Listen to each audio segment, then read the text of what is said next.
या साबुदाण्यांच्या गोळ्याचा खरंच फायदा होतो का? असं काय आहे साबुदाण्याच्या गोळ्या म्हणजे नेमकं?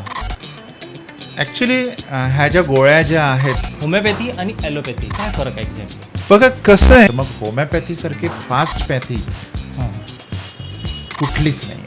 आणि कुठल्या रोगांचं हे निराकरण करू शकते होमिओपॅथी एक्झॅक्ट? म्हणजे अगदी कॅन्सरपासनं तर साध्या सर्दीपर्यंत. त्याच्यामुळे मला असं वाटतं की ह्या पॅथीमध्ये भरपूर कॅलिबर आहेत. पोस्टिंग मिळालेल्या आहेत लोकांना, लोक जॉब्स करत आहेत, गव्हर्नमेंट जॉब करत आहेत होमिओपॅथीमध्ये होमिओपॅथीमध्ये. क्या बात आहे. ॲज अ मेडिसिन म्हणून बरेचसे स्नेक पॉयझनसुद्धा मेडिसिन म्हणून वापरले जातात. Snake poison? हां, स्नेक पॉयझन.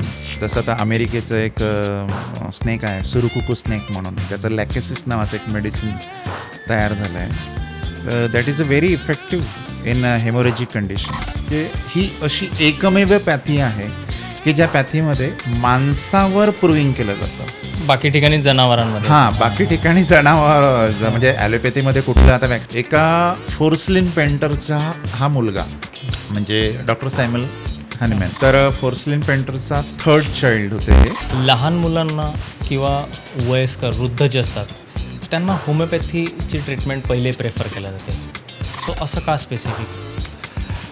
ॲक्च्युली रिॲलिटी सांगण्याचं तात्पर्य एकच की कुठलाच मुलगा मला होमिओपॅथ बनायचा आहे म्हणून 12वी सायन्सला ॲडमिशन घेत नाही किंवा त्या कधी सुरुवात झाली होमिओपॅथीची? ॲक्च्युली होमिओपॅथिक डॉक्टरांकडे नागपूरला क्या बात. पहाटे सुरेंद्रनगरला पहाटे नंबर लावायला जावं लागतं. तर जेव्हा मी तिथे गेलो आणि जेव्हा ती गर्दी बघितली मी पहाटे 4 वाजता सरांचं क्लिनिक त्या फिजिशियनचं स्किल असतं की तो करेक्ट ॲक्युरेट मेडिसिन त्या रुग्णांपर्यंत पोहोचवतं की नाही. बरोबर. जर तुमचं मेडिसिन जर करेक्ट असेल, जर तुमचं मेडिसिन ॲक्युरेट असेल तर मग ह्या सगळ्या गोष्टी नगण्य असतात. ह्या गोष्टींचा तेवढा काही फरक पडत नाही. What are the scams going inside of homeopathy?